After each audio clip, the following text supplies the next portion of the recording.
Good to see you all. Hello. Today we're going to continue a little bit more about the world cycles. And then if we have time, we will continue on the next topic about which kind of being exists in which kind of realm. So let's see if we how far we can go today. Okay, so if everyone is ready, I will share screen now, and let's pay respect by saying Namo Tassa 3 times together, and then we will start. Let's recite together. Namo Tassa Bhagavato Arahato Sama Sambuddhassa. Namo Tassa Bhagavato Arahato Sama Sambuddhassa. Namo Tassa Bhagavato Arahato Sama Sambuddhassa. Homage to the sublime, the victorious, and totally self-enlightened one. Let's continue with the kappa. So last time we mentioned that in one Mahakappa, there are 4 periods within one Mahakappa, a great world cycle. We have the disintegrating period, the destroyed period, the evolving period, and the continuance period. And each of this one is called an Asaṅkheyya kappa, incalculable world cycle. So 4 of these Asaṅkheyya kappa, 4 of this different phase of the great world cycle makes one great world cycle, one Mahakappa. So I think until here, we are okay with the definition. Yeah, everyone okay?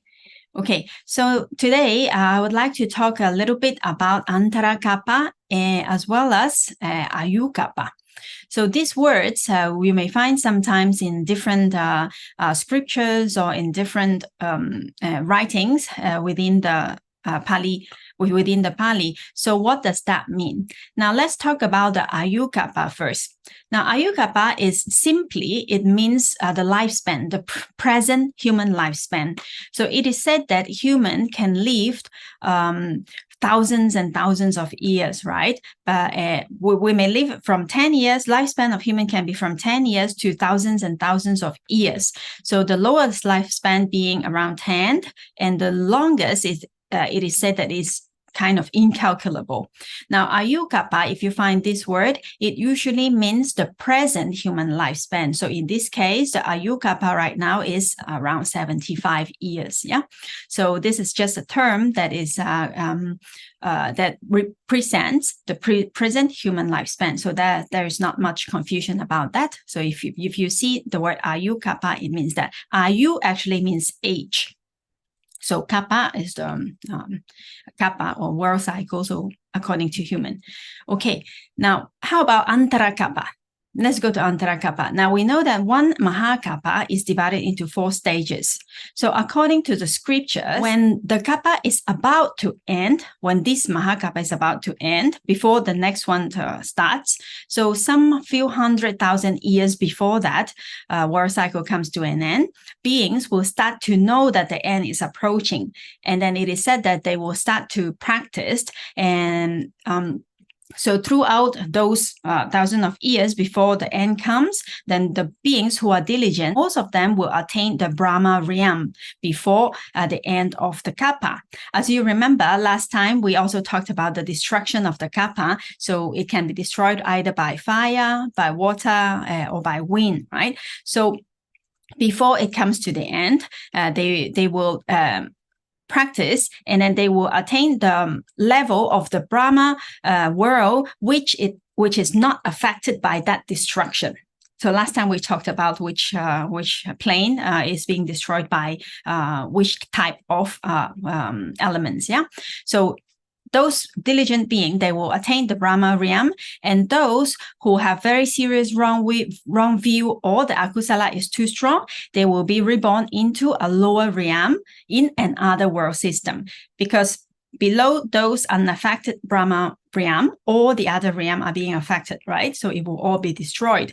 And so these beings who are in the lower realm, they will be reborn into another world system, the abhaya of another world system. This we also talked about a little bit last time.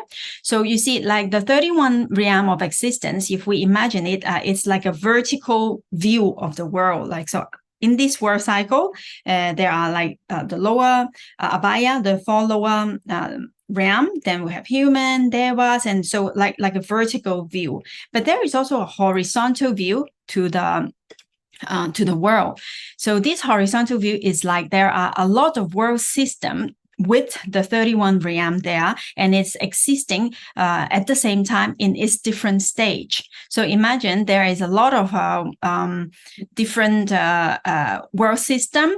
Some may be in the integrating period or a disintegrating period. Some may be in the destroyed period. Some may be in the evolving period. Some might be in the continuance period, like the one we are in right now. So they are in different stages, and then all are happening together at the same time. So those beings who are to be reborn into the lower realm, when this world cycle finished, they will be reborn into another world system where the abhaya, the woeful state, are still in existence and not being affected.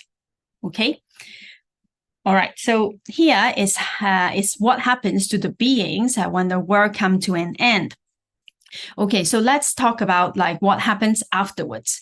Then when this world cycle finished, so most of the beings are either in the Brahma realm or in the lower realm in another world system. Then the realm that is being affected will be destroyed, and then it will go to the beginning of another Mahakappa, great world cycle.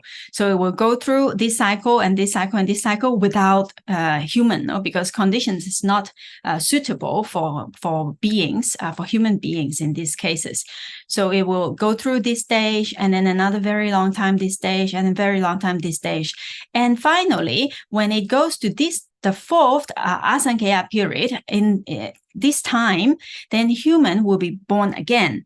And so in the scriptures, it is said that those beings that are in the Brahma realm, when they pass away from the Brahma realm, then they will be reborn now again as human. They are, because conditions are ready in this world system. So those beings that are reborn as human, and very first human in this realm, were reborn from the Brahma life.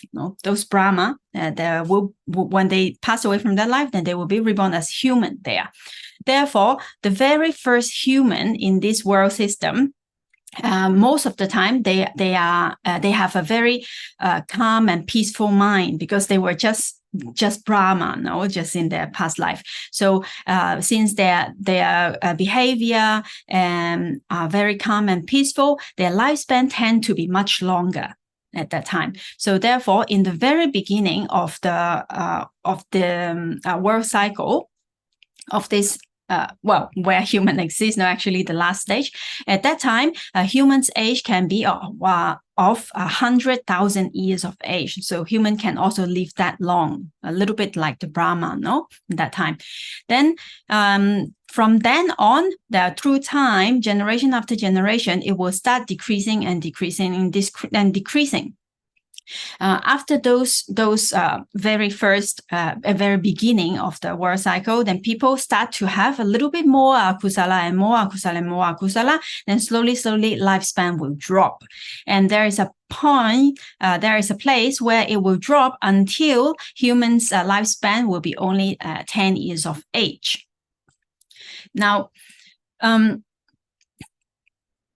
as to how this lifespan drop and what happened here, there is actually a sutta in the Digha Nikaya that talks about that. So just to share with you, let's take a look at what happened.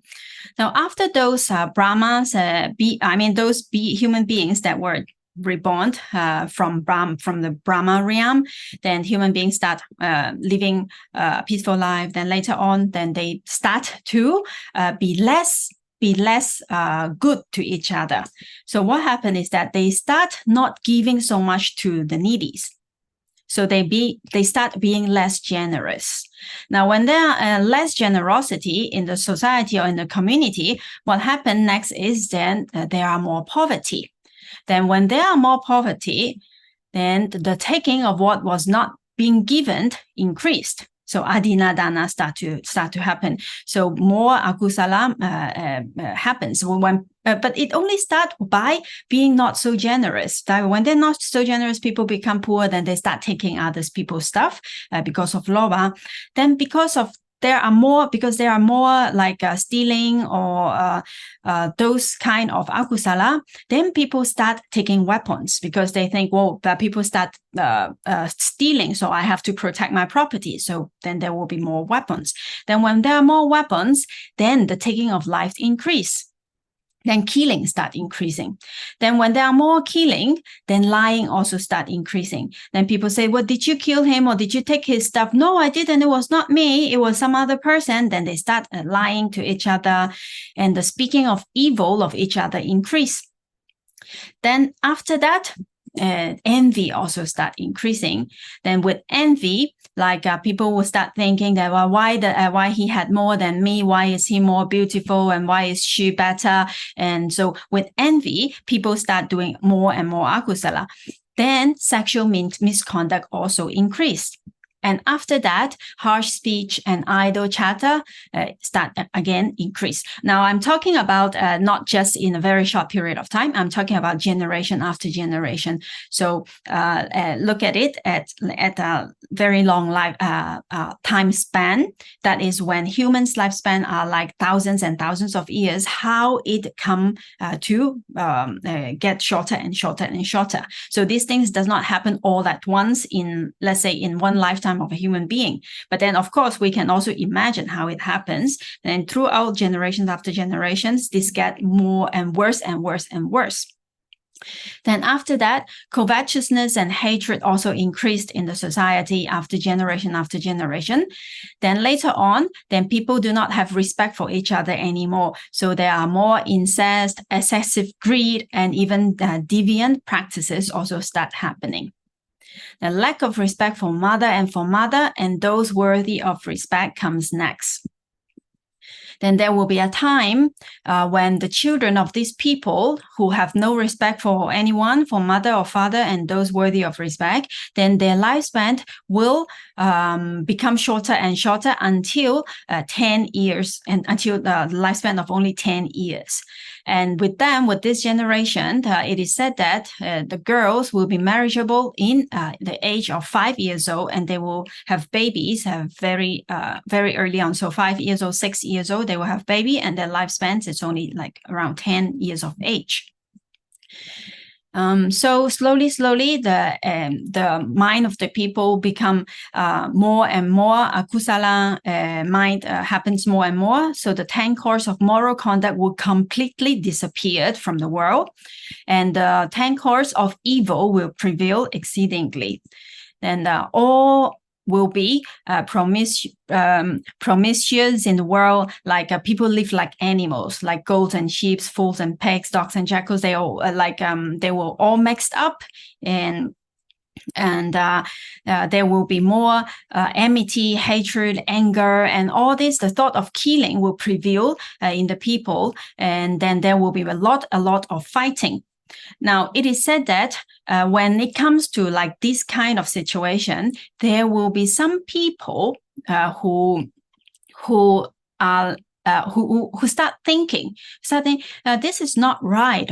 What's happening here is not okay. So we should not live this way. So it is said that some of these people, they will start to think that it is not good, and then they will leave this main group, and then they will live in a separate community, and they will live a different way, like the minority of people know. Then they will live apart.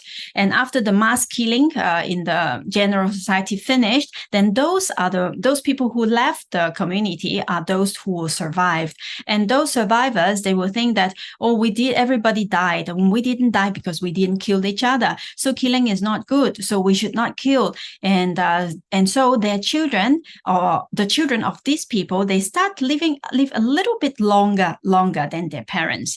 And then they thought, oh, living this way is better. Then we should love each other. We should not lie. Then the next generation, again, then they build up a little bit more kusala, and then the lifespan starts to grow a little bit. So from generation to generation, and it takes a long time, then the age will again grow. Lifespan will again grow. Well, this information here, then you see, you can find in the Digha Nikaya, the Chakravarti Sihananda Sutta, the lion's roar on the turning of the wheel. So you will find this information there. And also, this is only one way of how the world end up like everybody fighting each other. No, that's when dosa predominates. So it is also said that when it is when the defilements, let's say in a different way, there are if there are more moha instead of dosa, then there will be disease will spread and people will get disease and then they will die. And then there is also another way that when lobha prevails, then what caused the main death, the main cause will be famine. Everybody will be fighting for like wanting they're greedy, they want to get more, and there will be not enough, and there will be famine, and that will be the main cause. So there are different ways of how it could end, either when dosa prevail, when moha prevail, or when lobha prevail. All right, so if you're interested, you can take a look at this sutta.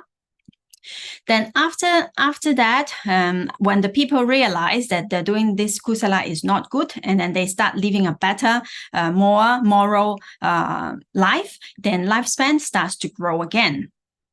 So it is said that lifespan will slowly grow, and then it will come up to the 100 and 1,000 years of age again. Then from that time on, again, the cycle will repeat, and then it will come down again, and then it will go up again, and then it will come down again.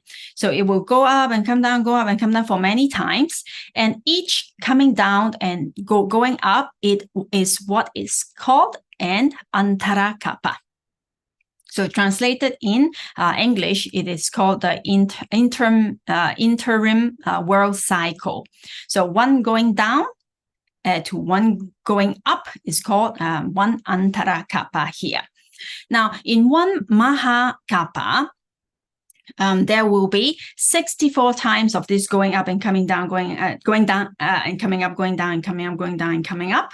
So 64 times of this antara kappa is called one Asaṅkheyya kappa. Now, if you see this graphic, there is actually not 64 times here, because if I put 64 ups and downs here in the graphic, you will only see lines, you won't see anything. So just as an idea, you understand that imagine this 64 times here. So when it goes up again, and then in the coming down, here in the 10, when the people's age becomes around 10 years of lifespan, then after the 64 times, then the Mahakappa will finish. And then it will start the new Mahakappa with the disintegrating period will start in the bottom, no, actually in the bottom. Okay, so now you see this going down and coming up, one of these is called one antara kappa. No, so since in the last one, when it comes down, it doesn't go up again, so it's not exactly complete an antara kappa. Yeah, and also it is said that some teachers think that sometimes it doesn't have to go until the lifespan of 10 years. Sometimes maybe 30 or 40 in those ages. It can vary depending on the behavior of the human being. Yeah, so in this case, we can understand that this 64 is actually just approximate number, because since it's come down, it doesn't go up, so it's maybe 63.5, and if the people's age is not exactly 10, then maybe 63.4, something like that. So this is just not exactly this number. It is for us to understand in human terms how long this Asaṅkheyya kappa is. Now, in a few years ago, in the last Abhidhamma course, there was a friend. She asked a question. She said that it is very strange how come the universe is defined by human cycles. He said, how come it depends on humans, like humans 64 times humans going up and down is like one the Asaṅkheyya kappa and then and Mahakappa. And how about other beings? Like why is it in human terms? So the answer to that is because the Buddha explained this information to human beings. So he must say something that human can understand. Yeah. So let's imagine if we say the distance from A to B is how far away, we can use terms like, units, like let's say 100 kilometers. Or alternatively, we can say 62.13 miles, right? Or we can say 3,280 feet. So the numbers and the units change, but the actual distance does not change, right?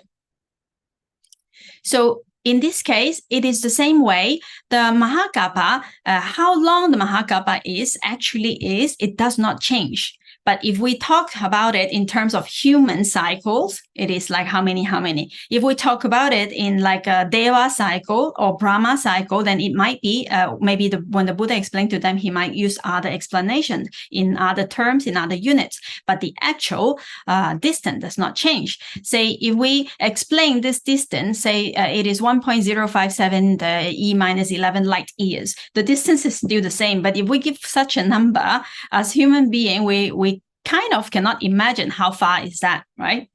So therefore, the length of time does not change, the period of time. But the terms, why is it in human terms? That's because it is explained to human. So the Buddha used words that human can understand, like according to the cycle of human, it is being explained. But it does not mean that the universe turn around humans. No, only because of humans, then the cycle finish or not. It is not like that.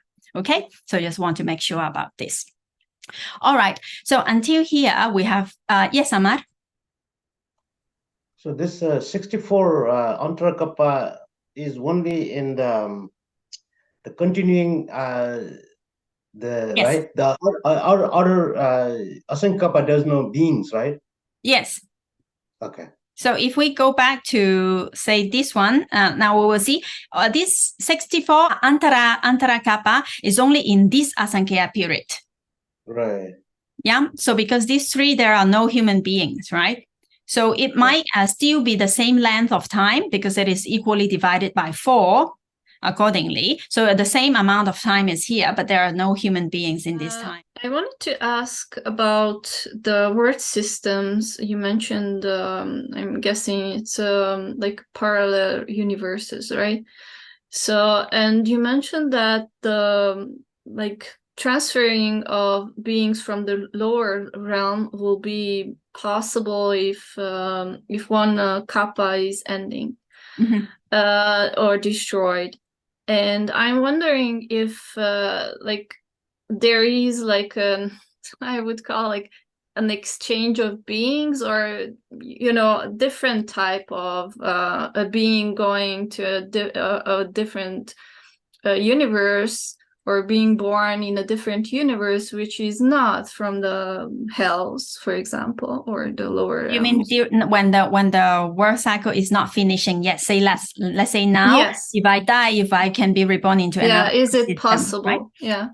So this question I have also asked my teacher some time ago. So he said that it is. He will not say that it is impossible, but he will say that it is unlikely. That's because, remember, where we are being reborn into very much depend on our karma, right? Depend on what we did. So our action decide where we will be reborn into. And also, plus, we need we need craving and ignorance also as well, yeah? So without craving, without defilements, we will not be reborn again. So my teacher, he asked, now I'll ask you the same question. Usually, when you choose to go somewhere, would you go to a place that you know and then you like and then you think it's good? Or you would choose to go to a place that you totally don't know about and or you don't even know its existence? Would you imagine you want to go there? Obviously not. Yeah. So that's why my teachers say that because we have attachment to what we know, to where we are, so it is very likely for us, for beings in this world system to be reborn in the same world system because we know about it and then we are attached to it and we like it. So therefore, it is not that it is not possible, but it is unlikely because of our own karma. Then mostly beings are being reborn into the same world system. Yes, but because the lower realms have like countless of beings, like really lots of beings, so it seems that for that particular world system, where only the Brahma realms are there, it seems like there will be like very few beings left, right? Like, and then so how do we get more beings into this realm? I guess it's when other realms are destroyed, and we get the lower realms. Also, when the world is about to be destroyed, let's say when this Mahakappa is coming to an end, then a lot of being, because of their practice, they will be reborn into the Brahma realm. So that Brahma realm will be more populated than usual, let's say. For those times, most of the beings who are moral and who are capable, they will be reborn into the Brahma realm. Only those beings that have a very, very fixed wrong view and the akusala is too strong will remain in the lower realm in other world cycle. So I imagine that time the Brahma world there will be more populated than now, let's say. Okay. I remember I used to think that samsara has like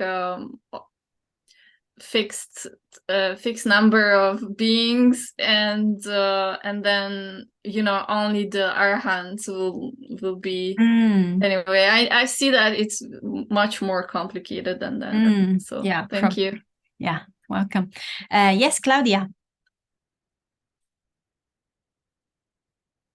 Yes, I have a similar a question about this world system, because in my mind I cannot understand that what is in a world system, basically what it is. I mean, I know from my school study that there is galaxies and this infinite, this universe where we live. So you're saying that there is another universe? The world system, according to Buddhist, let's say cosmology, according to the Buddhist understanding, the universe is the 31 realm of existence. The world system. So there is more than one. Yes, more than one of the 31 realms. So let's say in this world system that we are living in, there are 31 realms of existence.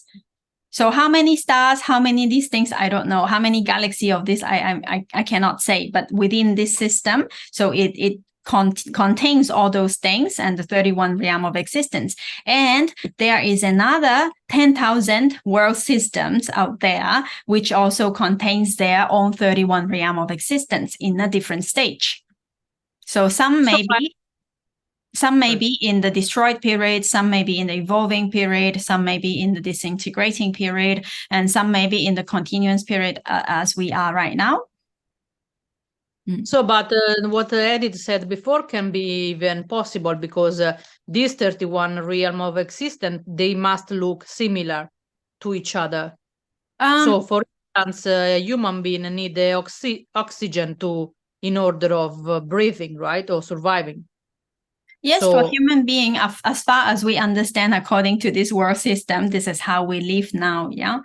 Yes. So you mean the exchange of beings, in as Edith's question, that it is not impossible, but it is unlikely. When this world system is coming to the end, then those beings that are in the lower realm, then they will be reborn into the other realm. Or when another system are being destroyed, then other beings from that world system that may also be reborn into the lower realm of our system. Also, that is also possible. No, but yeah.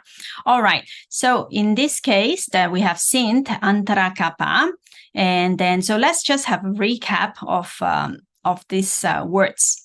Now, one going down and one going up. So when humans are from 100,000 years of lifespan until the years of like around 10 years of lifespan, and then one going up again, the lifespan going up again, one of these coming down and going up is called one Antara Kappa. And 64 of these, around more or less, around 64 of this Antara kappa is one Asaṅkheyya kappa, this incalculable world cycle, no? And of course, this Antara kappa, as Amar said, is only during the continuance period for human being, right? Because only human can only exist in this period of time.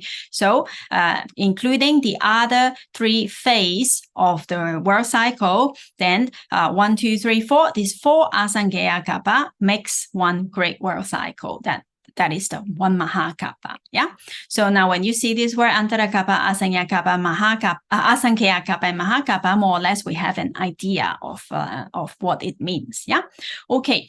Now you may all have heard about the story of Sumedha when he got the prediction from Dipankara Buddha.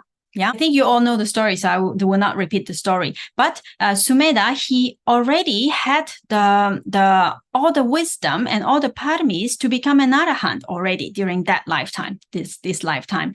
But because of his great capability, he also knows his own capability, and because of his compassion, when he see Dipankara Buddha, then he thought he wished also to become a Buddha in the future. Therefore, in that lifetime, he did not get enlightened, although he already had all the wisdom in order to get enlightened. But he postponed, and then he wished that he will one day become Buddha as well. So when the Dipankara Buddha read his mind and know that he wished to become a future Buddha, then he announced that in 4 Asaṅkheyya and 100,000 kappa, he will be reborn with the name of Siddhartha Gautama. He will be a prince, and during that lifetime, that will be the time when he will become the Gautama, the Buddha. So in that time, the Dipankara Buddha, he said, 4 Asaṅkheyya and 100,000 kappas he has to practice to fulfill his paramis in order to become a Sammasambuddha, no? The fully, totally self-enlightened Buddha. Now, here, we have to be careful. When we see this word Asaṅkheyya, it does not mean the 4 Asaṅkheyya kappa that becomes one Mahakappa. This Asaṅkheyya is not this Asaṅkheyya. So it is not like 4 1/4 of this kappa is a little bit different. Now, this word Asaṅkheyya is actually translated into incalculable, so it can be used in different contexts. So in this case, it is simply incalculable. According to ancient Indian numbers, it is said that Asaṅkheyya means, if we want to put it into a number, means 10 with to the power of 140.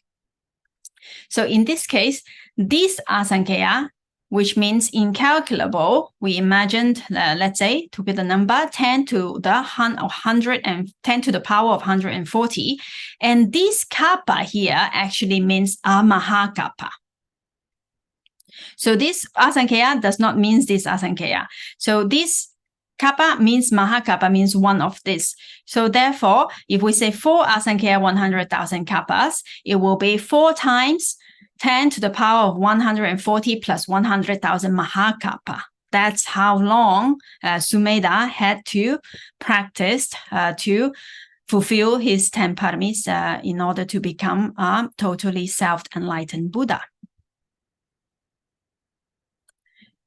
So I just wanted to tell you about this. This Asaṅkheyya is a different Asaṅkheyya, and to become a Buddha, one needs to practice a long time.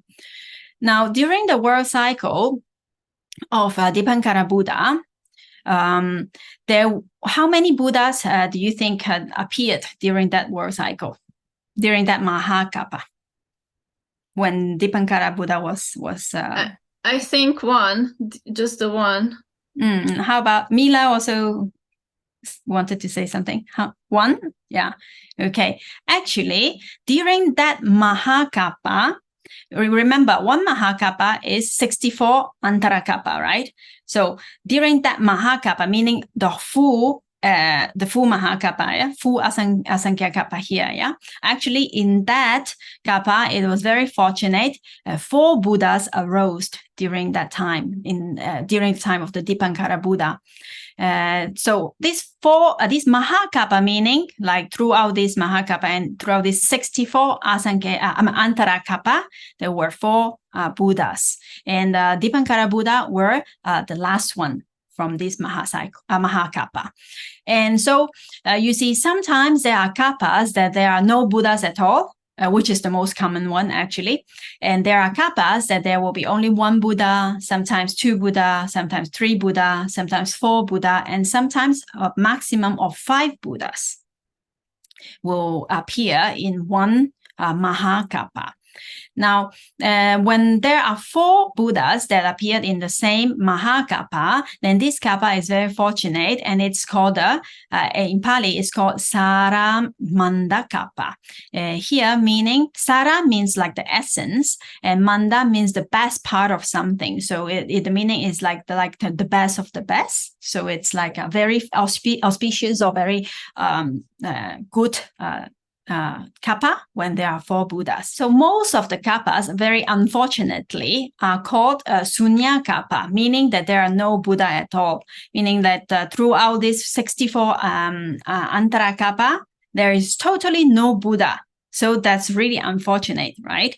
So during 64 Antara kappa, humans' life become go up and come down, go up and come down, go up and come down. All this time, no opportunity to have any teachings or any Dhamma during this time. So it's kind of like living in the darkness, no? So when there is a Mahakappa that 1 Buddha arises, then this is already very good, yeah?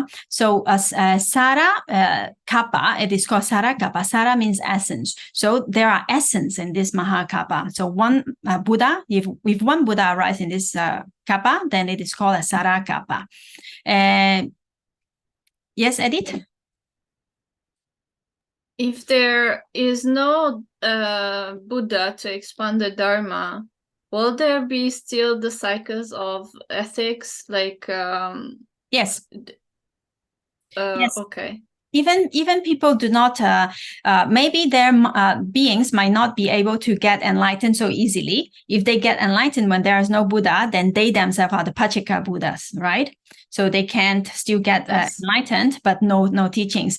But also, even when there are no Buddha's teaching in the world, there are some people are still moral, right? So morality can be there, and some people may practice jhana as well.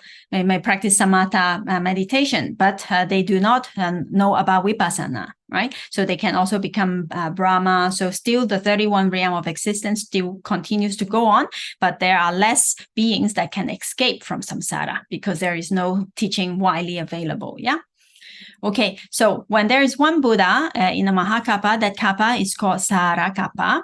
And when there are 2 Buddhas, then it's called Manda kappa. Manda means the best part of something. Then when there are 3 Buddhas, it's called Vara kappa. And sometimes, more fortunate, there can be 4 Buddhas, then Saramanda kappa.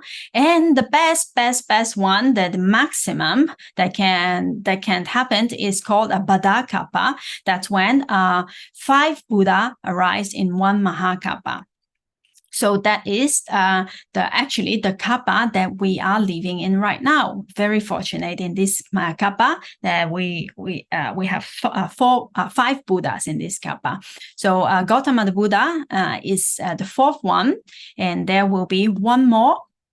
Maitya Buddha will arise in this world cycle before this world cycle totally finished and be destroyed, right? Okay, now. Edith said that during the one was it Claudia? Oh, anyway, sorry, I don't remember who said that. But well, in 1 Antara kappa, or it was Amar maybe. In 1 Antara kappa, there can be only 1 Buddha at a time. So no 2 Buddha will arise in the same Antara kappa. Okay, so from one going down, one going up, during this cycle, only one Buddha can arise will arise in this time. So that means if there are 1, 2, 3, 4, 5 Buddha that arise in this Mahakappa, they will arise in a different Antarakappa. So 5 of those 64 Antarakappa might have a Buddha may arise. Okay, now going to Claudia's question, why is it fortunate? That's because most of the kappas are empty, sunya kappa. There are no Buddhas at all. So if during one same Mahakappa, there are more than one Buddha arise, so that means that it is really, really fortunate, no? Like for the Dhamma to be available, although it has to disappear for another one to arise, but it will disappear anyway. So if it disappeared already and no other one arise, then that's unfortunate, no? So if it disappeared and another one arise, and then when it disappeared and another one arise for 4 times, how lucky is that? Or for 5 times, how lucky is that? Yeah. So most of the full Mahakappa, not even one Buddha will arise. Now we will see. Now, in terms of space and time, let's see how frequent does a Buddha arise, right? And this question is actually impossible to have an exact answer, because whether a Buddha arises or not depends on the capable being who have so much compassion and who practice for the attainment of Buddhahood, whether they exist or not. So if no beings have this capability for a long time, no beings have this capability and that much of compassion to stay in samsara for 4 Asaṅkheyya, minimum 4 Asaṅkheyya, 100,000 kappa, and still practice to attain Buddhahood for the good of all. If this being does not exist, then there will be no Buddha. Or if there are some time, then there are more beings who aspire to become the Buddha and practice for that. Then and when their paramis are mature, then there might be more Buddhas that can arise. So it is very hard to say how frequent they can arise because it depends on the individual. Yeah. Okay, but to answer this question, we can't. Although there's no fixed time, we can take a look at the history and to more or less have an idea of how frequent it can happen. Let's say from the time when Sumedha made his wish to become the fully enlightened Buddha, fully self-enlightened Buddha in the future.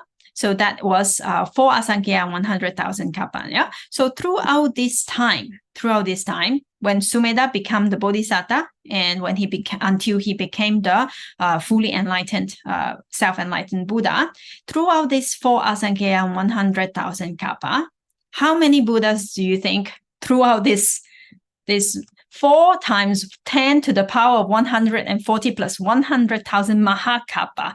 It's throughout this extremely long time, how many Buddha do you think arose? 28, right? Exactly, Amar. Yes. Thank you, Apart, for giving also an answer, 20. But yes, actually 28 Buddhas only.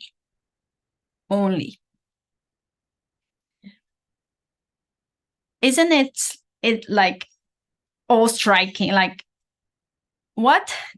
All this long time, 4 times 10 to the power 140 times 100,000 Mahakappa we are talking about.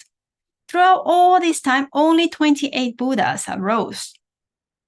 So that is extremely rare, right? Now, if we look at the timeline, in the first, let's say the 4 Asaṅkheyya, we don't talk about the 100,000 kappas yet. The 4 Asaṅkheyyas, only 12 Buddhas arose in the 4 Asaṅkheyya. Now, during the time of the Dipankara Buddha, we're counting from there, in that Mahakappa, there were 4 Buddhas. Tanhankara Buddha, Medankara Buddha, Saranakara Buddha and Dipankara Buddha. So in that Mahakappa, 4 Buddhas arose. And after that, 10 to the power of 15 Sunya Kappa. So 1 and 15 zeros of Mahakappa without any Buddha. That's a very, very long time. Then finally, after that, in one Mahakappa, Kodanya Buddha arose. Only one Buddha in that Mahakappa. And after that, again, many of Asaṅkheyyas, many Asaṅkheyyas, incalculable long time of Sunyakappa. No Buddhas at all. Then after that, again, very fortunately, that Mahakappa has 4 Buddha. The Mangala Buddha, Sumana Buddha, Revata Buddha, and Sobhita Buddha. So 4 Buddhas arose in one Mahakappa. And again, many Asaṅkheyyas, incalculable of empty kappa, Sunyakappas. And after that, in one Mahakappa, 3 Buddha arose. Anomadasi Buddha, Paduma Buddha, and Narada Buddha. Again, many Asaṅkheyyas of empty Buddha arose. Many of the empty kappas arose. No Buddha arose at all during this long time. And with that, 4 Asaṅkheyyas have already finished. So during this long time, only 12 Buddhas. Now, how about the 100,000 Mahakappa that is left until Sumedha become the Sammasambuddha, no? So in that 100,000 kappa is very auspicious and lucky because 17 Buddhas arose only in this 100,000 kappa. So it's really very hard to say. You see, in the 4 Asaṅkheyya, only 12 Buddhas arose. But in 100,000 Mahakappas, only 17 Buddhas arose. So this the frequency is very hard to say. So it depends when the beings are ready or not. Well, the beings who are with great capability and have the aspiration to become the Buddha and have great compassion, who are willing to suffer for such a long time to accumulate paramis in order to become the Buddha. So in this within this 100,000 kappa, there was a Mahakappa that Padu Muttara Buddha arose. Then 70,000 Sunyakappa. In another Mahakappa, Sumedha Buddha, Sujata Buddha, 2 Buddha arose in one Mahakappa. And after that, 1,800 kappas without Buddha. Then 3 Buddha arose, Piyadasi Buddha, Atadasi Buddha, Dhammadasi Buddha. Then 1,706 Sunyakappa again, no Buddha at all.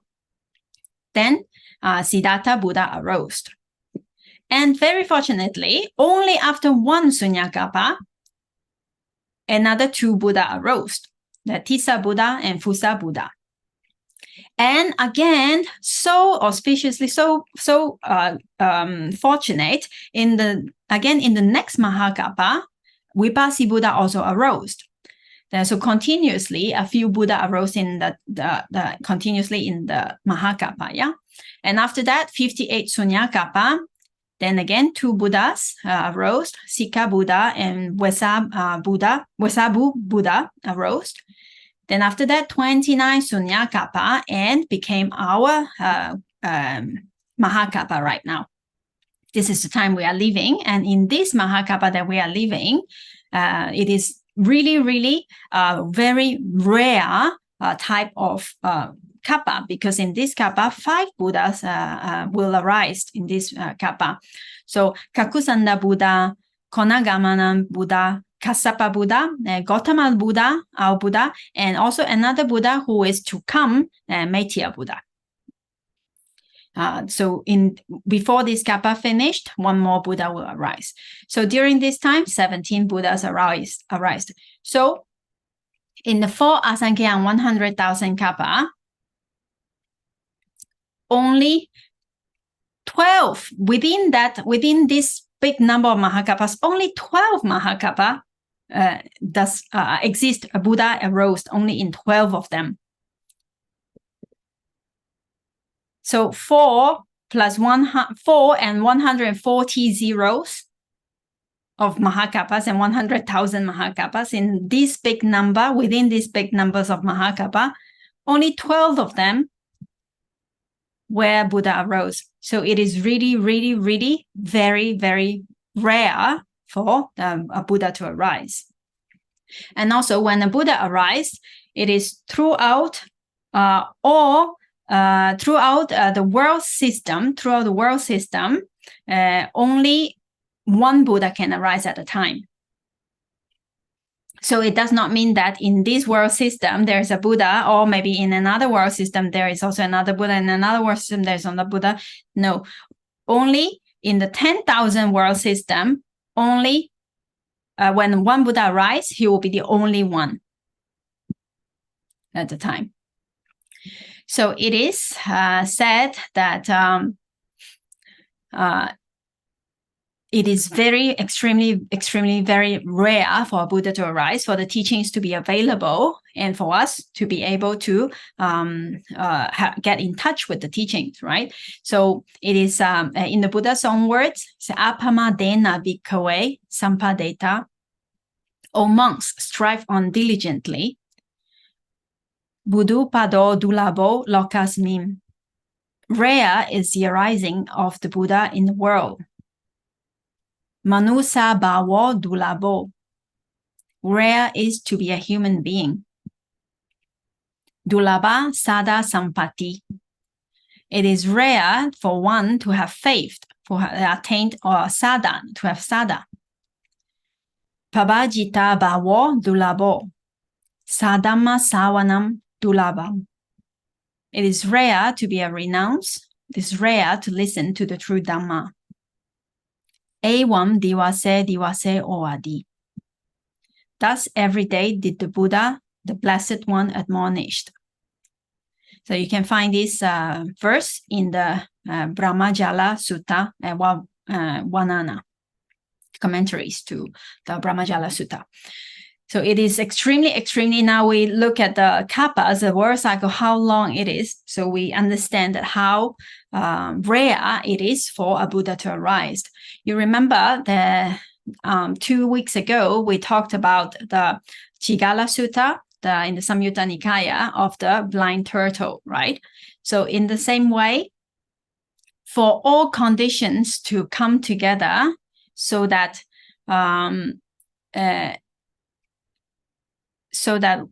we can practice, it's really very, very rare. Say in this sutta, it is said that so this blind turtle, it will surface to the surface of the ocean once every 100 years. And if there is a wooden ring that is being thrown into the water, and it will be flowing, the wind will blow it into here and there, and so the ocean is so big, we don't know where it will go, yeah?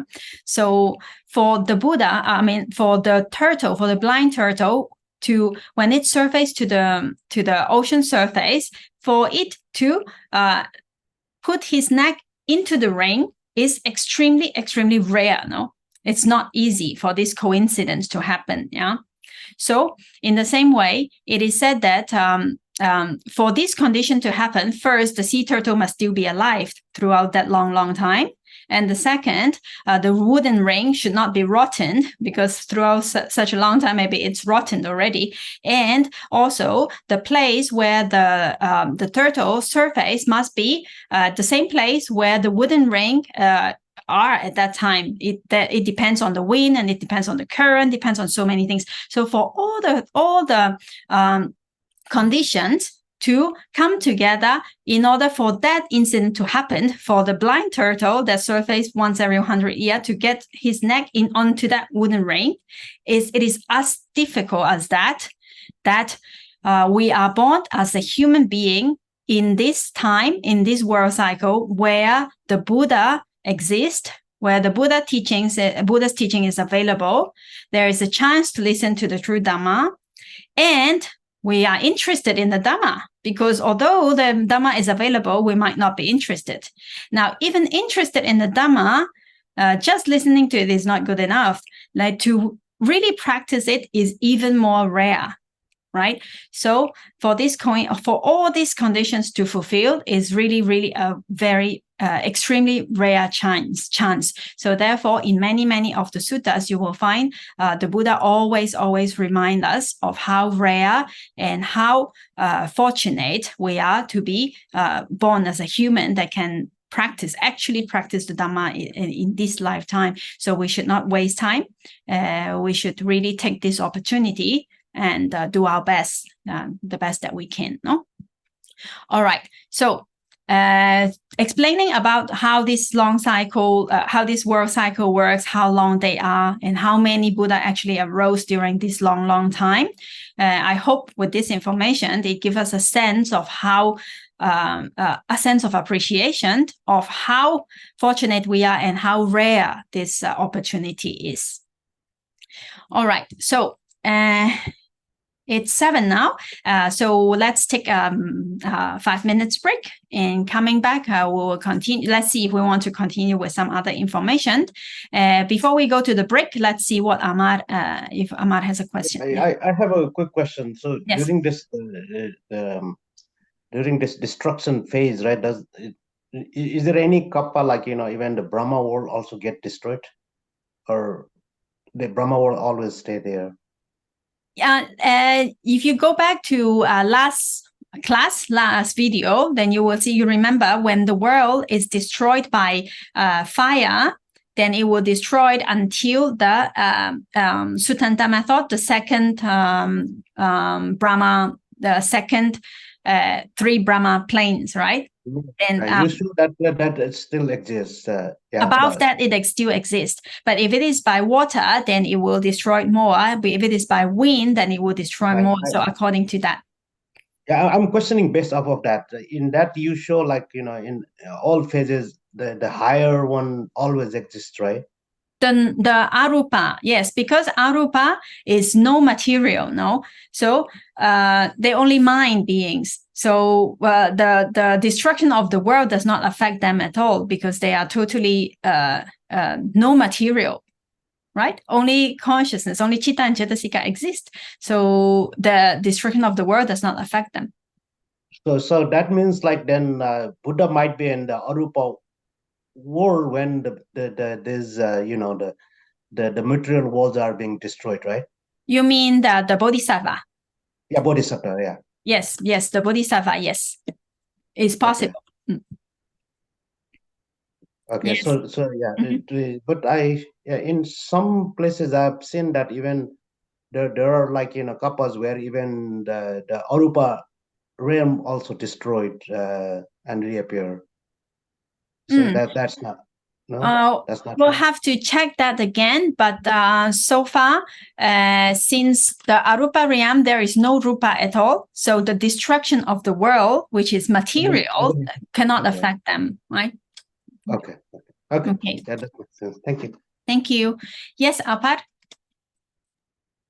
Yes, I would also like to have a question before the break, if it's okay.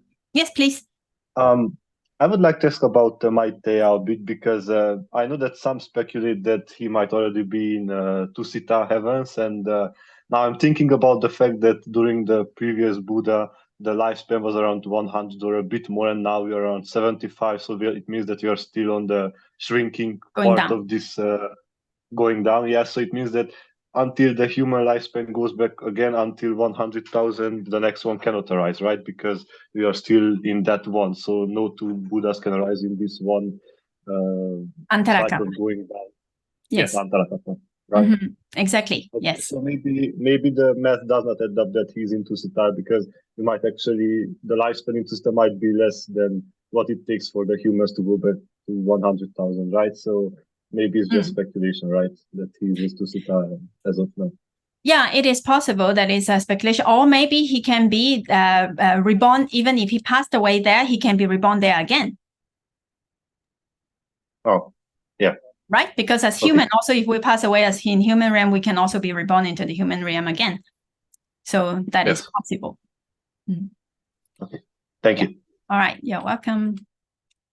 Okay. So in that case, if you have no more questions for the time being, let's go for a break, and we'll come back after 5 minutes. Okay. So see you in 5 minutes.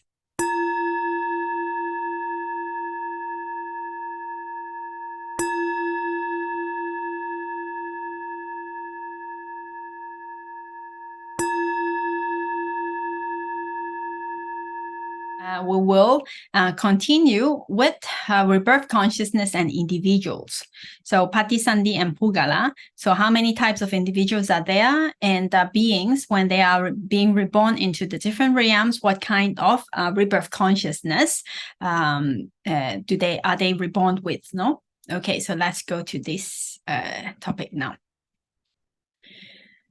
Now, as we see that when a being passed away from any one of the realm, depends on his own karma. Then after Chuti Chitta arise, Patisandhi will arise immediately. Yeah. So depending on the karma that give result, then this Patisandhi Chitta is always a resultant consciousness, right? So this resultant consciousness will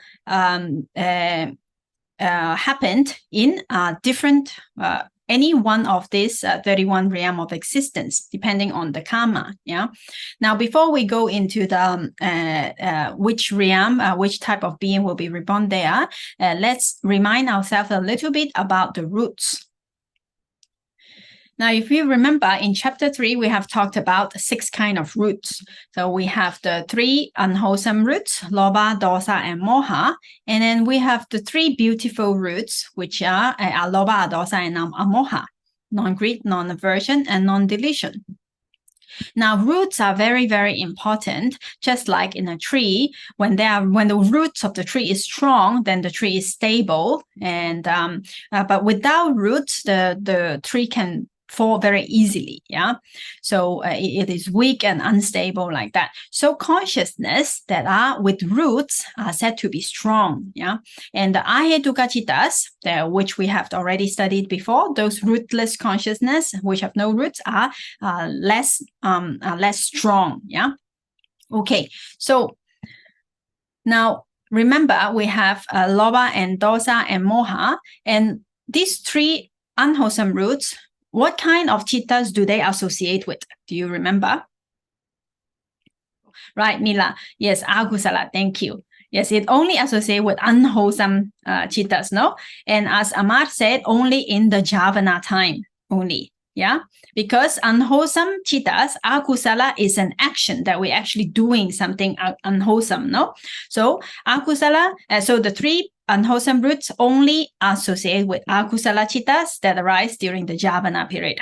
So it will not arise with resultant consciousness, or it will not arise with kriya chittas as well, no? Only with akusala chittas, no? Of course, kusala, of course, we don't have to say that.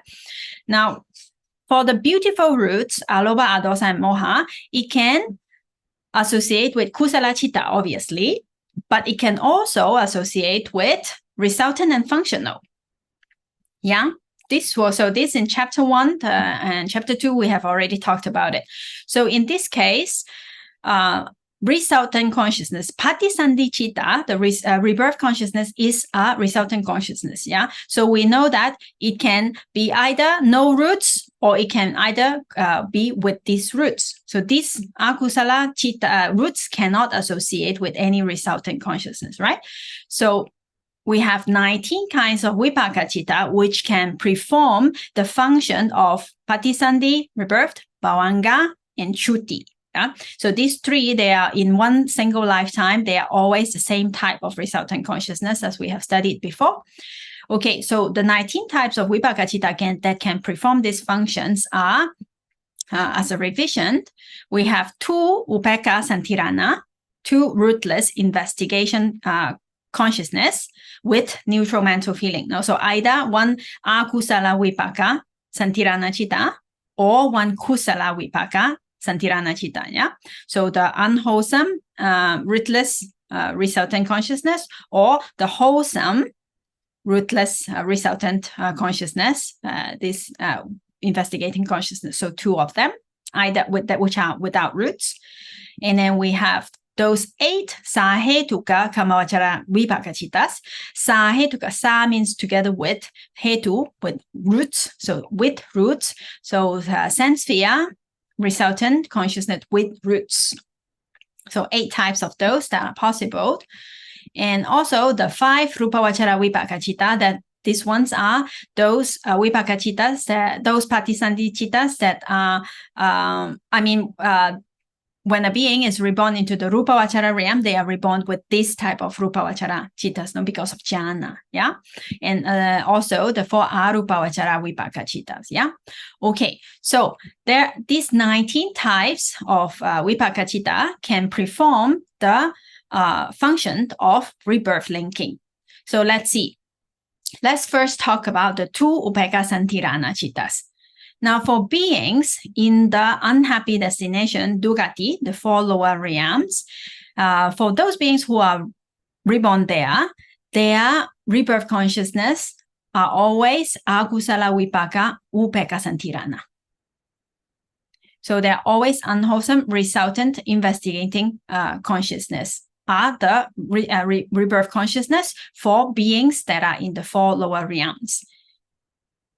Due to previous unwholesome action, then this unwholesome karma give result, and beings are being reborn into the 4 lower realms. Of course, the karma that they did is different. Yeah. Now we're not talking about which type of karma. We're talking about the type of consciousness. Yeah. So the type of karma that they have done could be different, but it is an akusala chitta, no? So the result of that akusala chitta that can perform rebirth consciousness, perform the function of rebirth, is the unwholesome resultant investigation chitta. So akusala vipaka upekkha santirana is the type of rebirth consciousness for beings in the lower realm, all of them.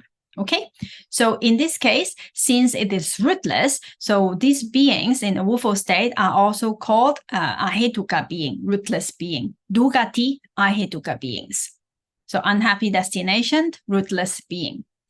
Okay, now there are also another type of rootless consciousness, no, rootless rebirth consciousness, but this type is kusala vipaka. And it is from the wholesome resultant. It is from the kusala vipaka. Yeah. So in this case, beings can also be reborn with this rootless wholesome resultant, and these beings will be reborn into kama sugati planes, meaning sense plane, which is a happy destination. No, that are the human realm or the deva realm.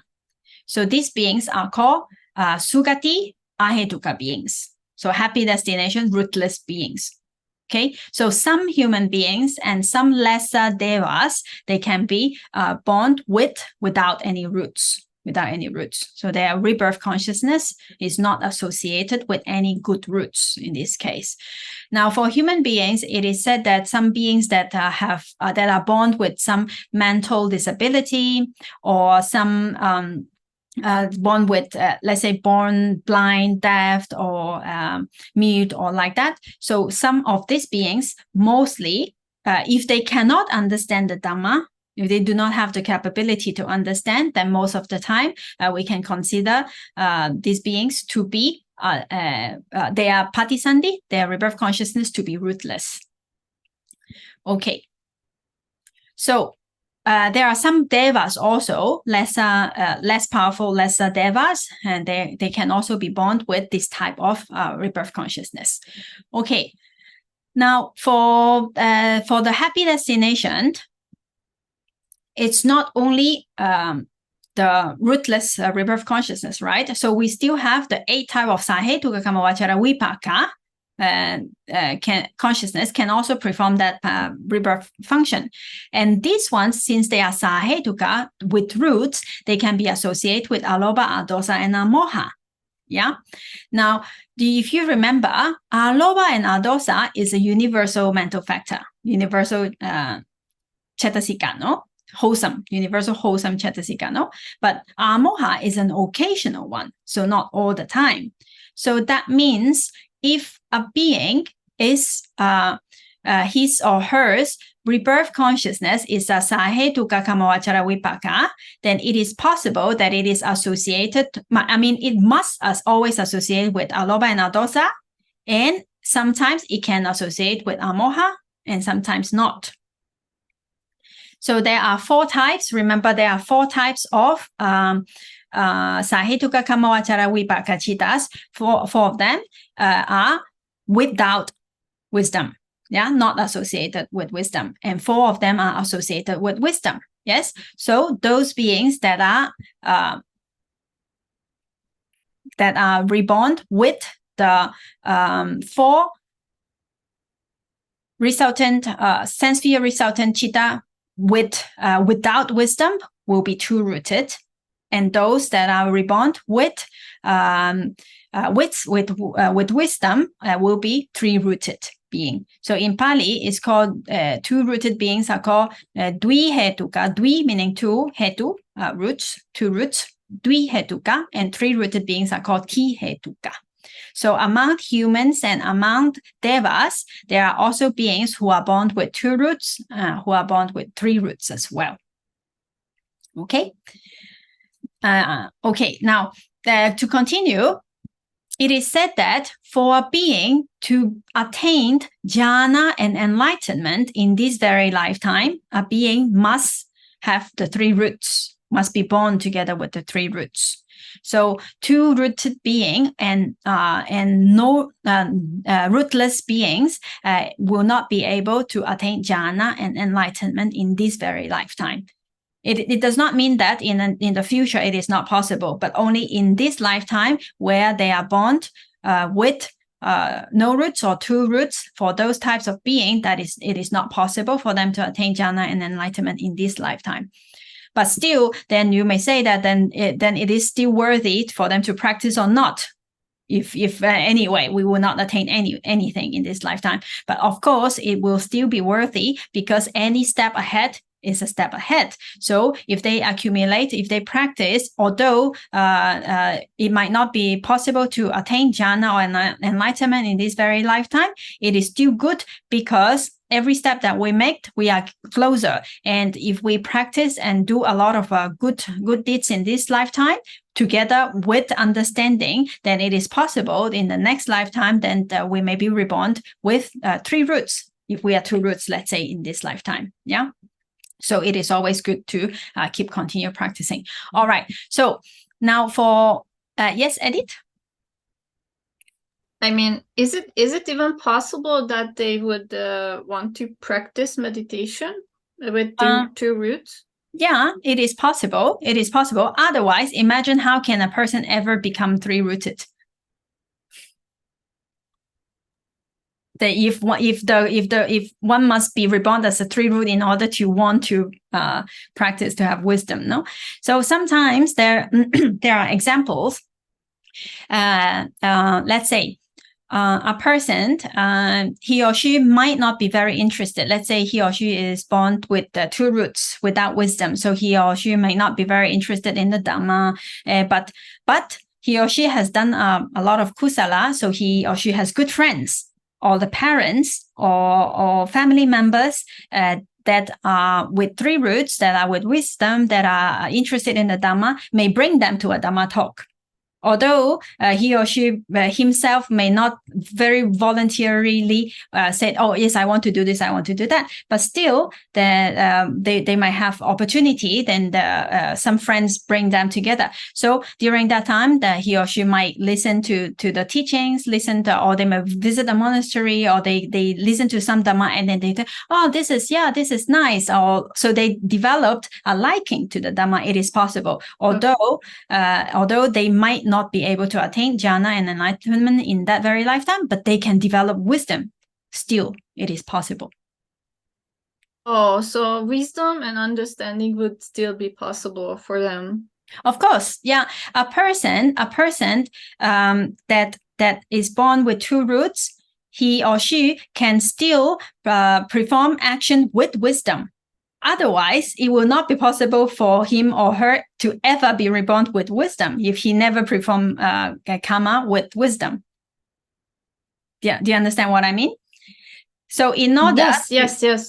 Yeah. I used to think it's not possible, so that's why it's important for you to say it is, and because yeah.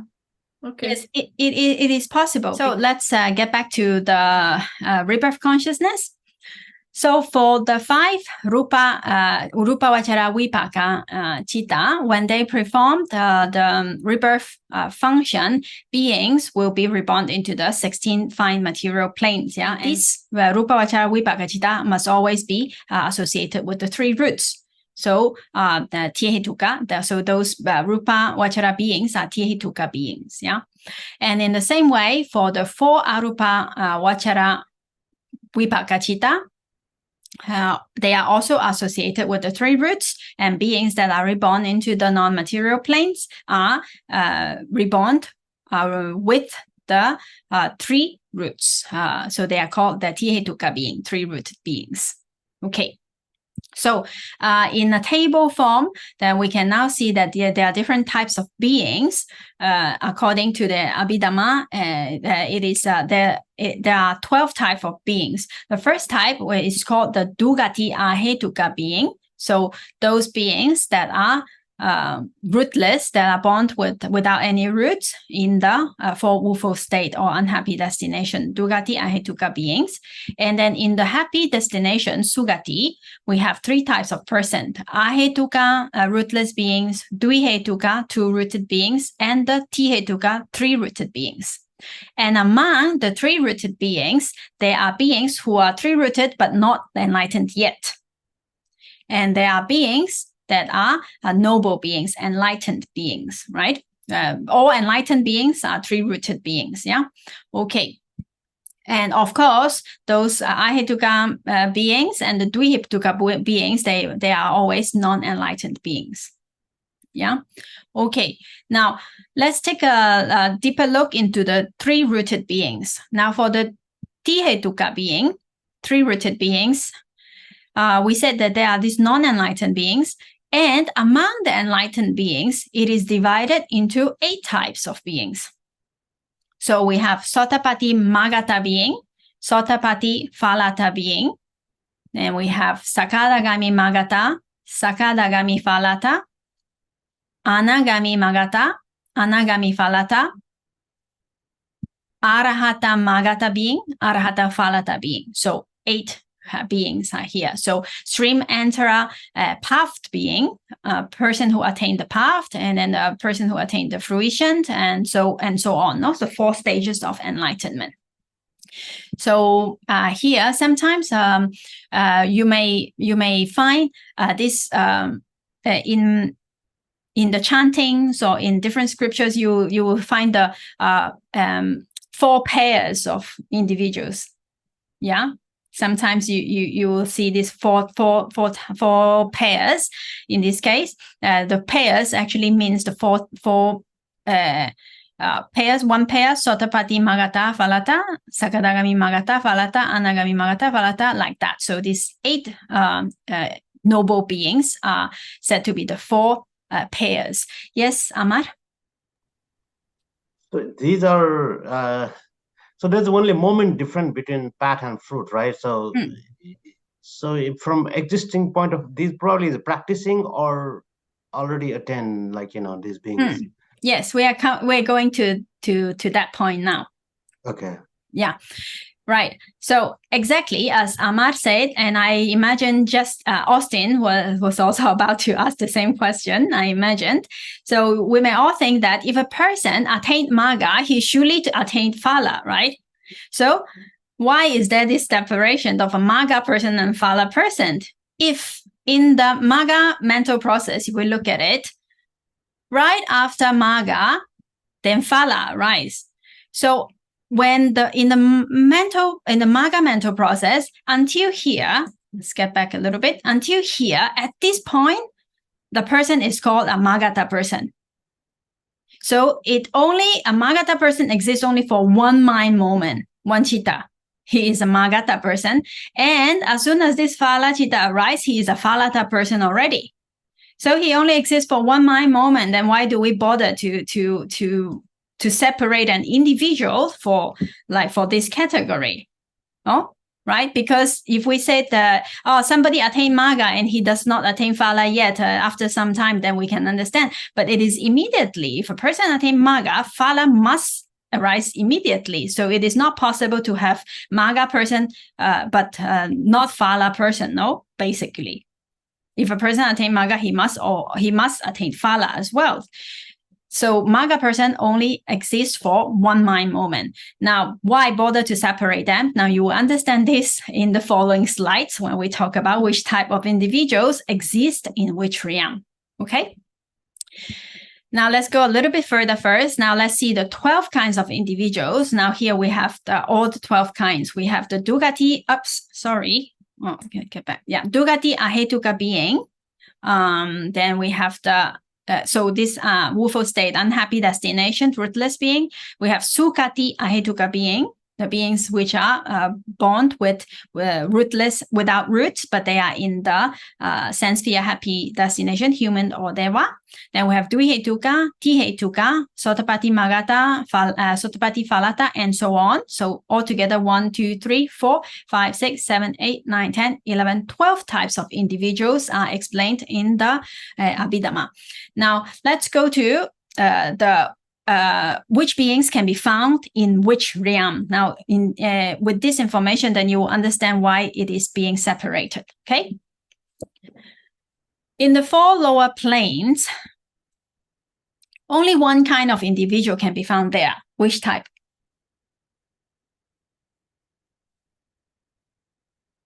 Anyone? The rootless, unwholesome. Right. Yes, Dugati Ahetuka being. No, only one type of beings can be found in the 4 woeful state. And how about in human world? What do you think? 3 types. 3 types? Which 3 types?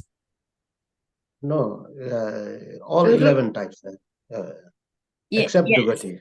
Exactly. Yes. So actually it is all 11 individuals is possible because a human being can be reborn with the Sugati Ahetuka also possible. Yeah. So without rootless being also possible in human realm, but it is a Kusala Vipaka, no, because it is in the human world. And then what other beings are there?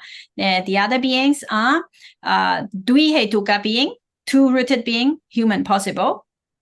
3-rooted human possible, Sotapanna Magga person possible, Sotapanna Phala person possible, then Sakadagami Magga Phala possible. So in human realm, we can attain all types of enlightenment, no? 1st stage, 2nd stage, 3rd stage, 4th stage. So in the human world, all these 11 types of being except Dugati Ahetuka being is possible in the human world.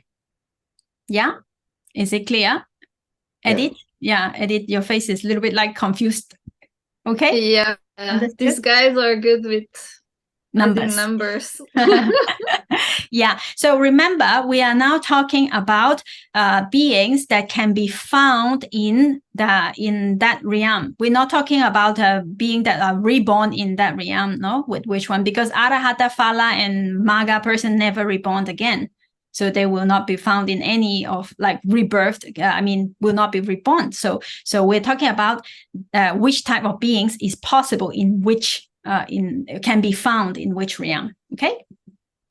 Okay. Now, so let's go to the 6 Deva realms. In the 6 Deva realms, in the Chatu Maharajika realm, it is possible to find 11 kinds of individuals, same as the human world, because Ahetuka being lesser, lower devas are possible. They can be reborn with the Ahetuka as well. But for Tawatimsa above, for these 5 Deva realms, only 10 kinds of individuals can be found. No Ahetuka being are there. So at least Dvihetuka. At least. So Dvihetuka and Tihetuka and all the noble beings. No? So people can get enlightened there as well. So these 10 kind of individuals. Okay. How about the 16th Arupa planes? Now we have the 1st jhana, 3 planes, 2nd jhana. This is what we're talking about 4th jhana method. Yeah. 3 planes, 3rd jhana, 3 planes, 4th jhana, 3 planes. Now, so for the Rupavachara plane, for these first 9 realms, meaning the 1st, 2nd, and 3rd, these 1st, 2nd, and 3rd, 9 realms for these Brahmas, Rupa Brahmas, 9 kinds of individuals can be found here. Why? Why are there 9 kinds? Because there are no ahetuka beings, obviously, and Right. also no dvihetuka being as well. No dvihetuka also, yeah. Yeah. So to attain jhana, one must be at least one must be tihetuka, no? Must be 3-rooted. Yeah. So therefore, 9 types of beings are possible in this 9 realm. And how about the so this 9 type of beings, yeah. So 1, 2, 3, 4, 8, and the non-enlightened beings, 9 types. Okay. Now, how about the 4th jhana, 7 planes? Now, there are some difference here. Now, in the Vayaphala, in the same way, the 5th jhana, according to Abhidhamma way, or 4th jhana, Sutanta method, in this sense, for Vayaphala, also 9 kinds of individuals are possible. And how about Asaṅkheyya Satta? Now, it's a little bit tricky here.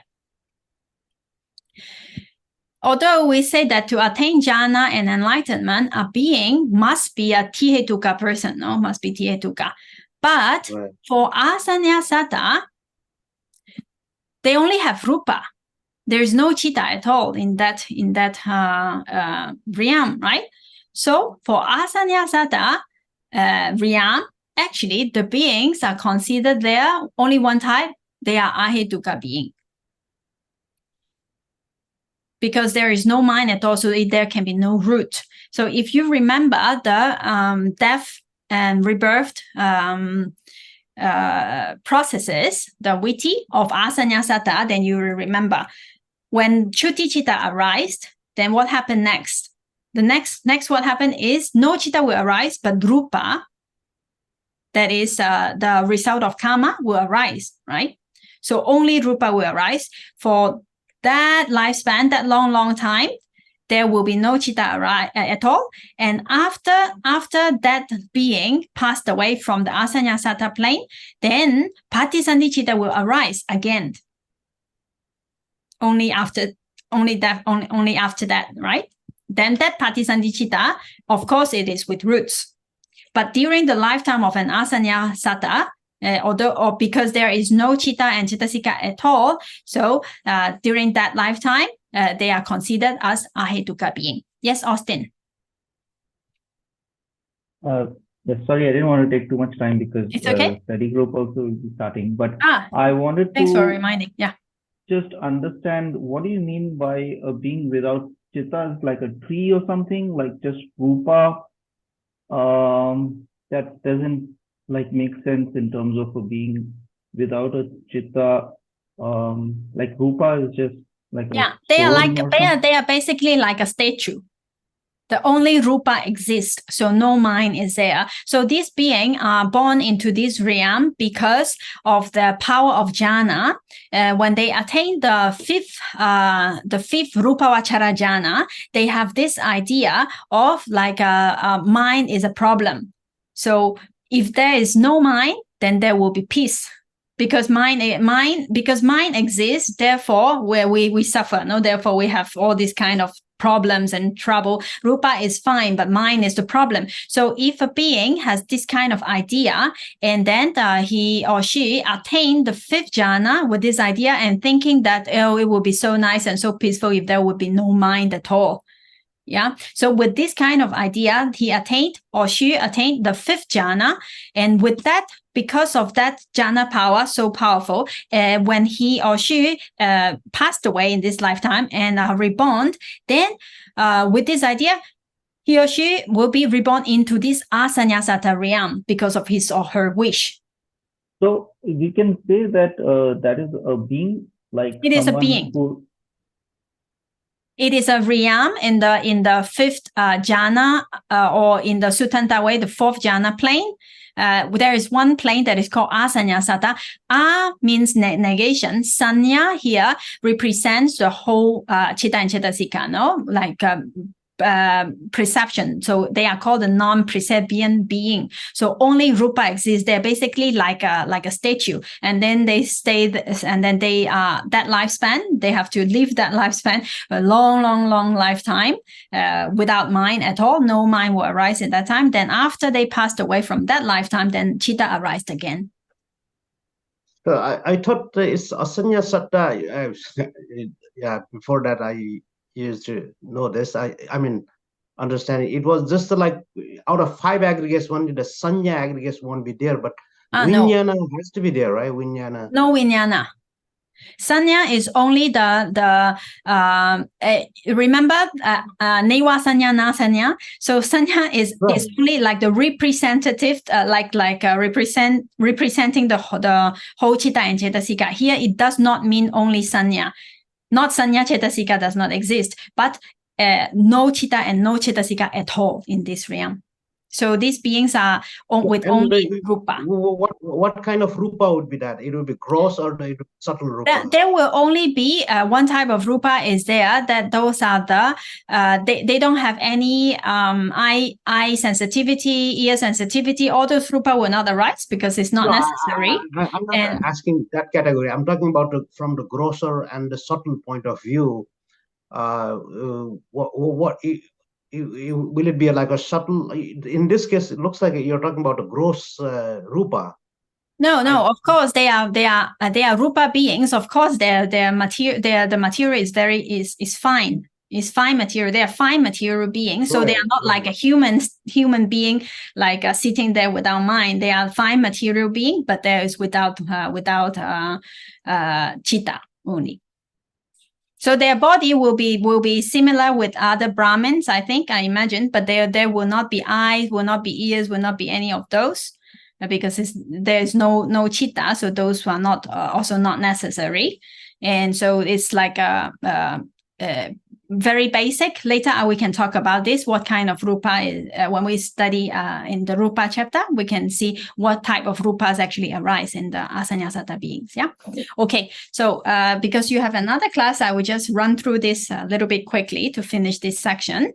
So for the Asaṅkheyya Satta, not because they are without good roots, but because there are no chitta at all, so no roots can be there. Therefore, they are a special kind of ahetuka being for Asaṅkheyya Satta in the Asaṅkheyya Satta realm. Okay. Now, how about the 5 Sudawasa, the pure abode? For the 5 Sudawasa, pure abode. Sorry. Only 4 type of beings, no? Only 4 type of beings. Okay, yes. Let's see if that's correct or not. Now, we know that only Anagami will be reborn into the Sudawasa, right? But actually, not 4 types, but only 3 types of individuals can be found in this realm. Why is that so? That's because a person must be already an Anagami in order to be reborn into the Sudawasa. So, Magata person is not possible. Yeah, because a person must already attain Maga in another realm and become a Phalata, Anagami Phalata person for he or she to be reborn into the Sudawasa. So therefore, in this realm, a Magata, Anagami Magata person cannot be found. But Anagami Phalata person can be found. So this means like within the moment, like you have already transformed from one realm to another realm, right? That means actually, that means that it is not possible for anyone to attain Anagami Maga in this realm. They must be already an Anagami in order to be reborn here. But this Anagami, when he or she continue to practice in the Sudawasa, they can become an Arahat in that realm, right? So it is possible. Arahata Magata and Phalata person is also possible in this sense. Therefore, with this, we can understand why Magata person and Phalata person is being separated. Yeah, that's why. Because in this realm, one must be already an Anagami in order to be reborn here. But this shows that only Phalata person is possible. That means a person must attain Anagami Maga in another realm. And Phala, no, of course, actually, in another realm before he or she can be reborn here. So beings in this realm are already anagami. They will not attain anagami magga in this realm. So Sotapanna also, of course, not possible because only anagami and above will be in this realm, right? So only 3 types of individuals. Okay. Then how about arupa realm? Now we're going to finish this section. Arupa planes, only 8 types of individuals are possible here. Which 8 type? So here, which type is not available? Here, Sotapatti Magata person is not available. Why is that so? That is because a person that is to be reborn into the Arupa realm must already be 3 roots, no, for sure. But in the Arupa realm, beings do not have an eye, do not have ear, so they cannot listen to the Dhamma. And one of the conditions for a person to attain Sotapanna, attain stream entry, attain and first stage of enlightenment is one of the conditions is he or she must listen to the Dhamma and have information and have instruction. No, so for beings that are there, they don't have eye, they don't have ear, they cannot listen to the Dhamma. So it is not possible for anyone to attain the first stage of enlightenment in the Arupa realm. But if a person has already attained first stage or second or third stage of enlightenment, then when they are reborn into this realm, then they have no problem because they already know the Dhamma. They can continue practicing. So that's why it is possible that they can attain the second, third, or even the fourth stage of enlightenment in this realm, if they are already at least the first day attained the first stage of enlightenment. So therefore, in the Arupa planes, only 8 types of individuals can be found: non-enlightened, 3-rooted being, or enlightened, already Sotapanna, and the other 3 stage. Yeah. Okay. So until here, we have finished talking about all types of beings that are available that can be found in the 31 plane of existence. So until here, we finished with one section. We will stop here. And thank you very much, everyone, for joining today. And it's been a lot of information and very packed time also. So I saw there are some comments. Later, I will read what you wrote. But today, because it's time, so let's close because you have another class coming. So let's recite together. Itam no punyam nibbānassa paccayō hotu. Itam no punyam nibbānassa paccayō hotu. Itam no punyam nibbānassa paccayō hotu. Itam no punyam sabbasatanam bhajima. Itam no punyam sabbasatanam bhajima. Itam no punyam sabbasatanam bhajima. Sadhu, sadhu, sadhu. Okay, thank you everyone.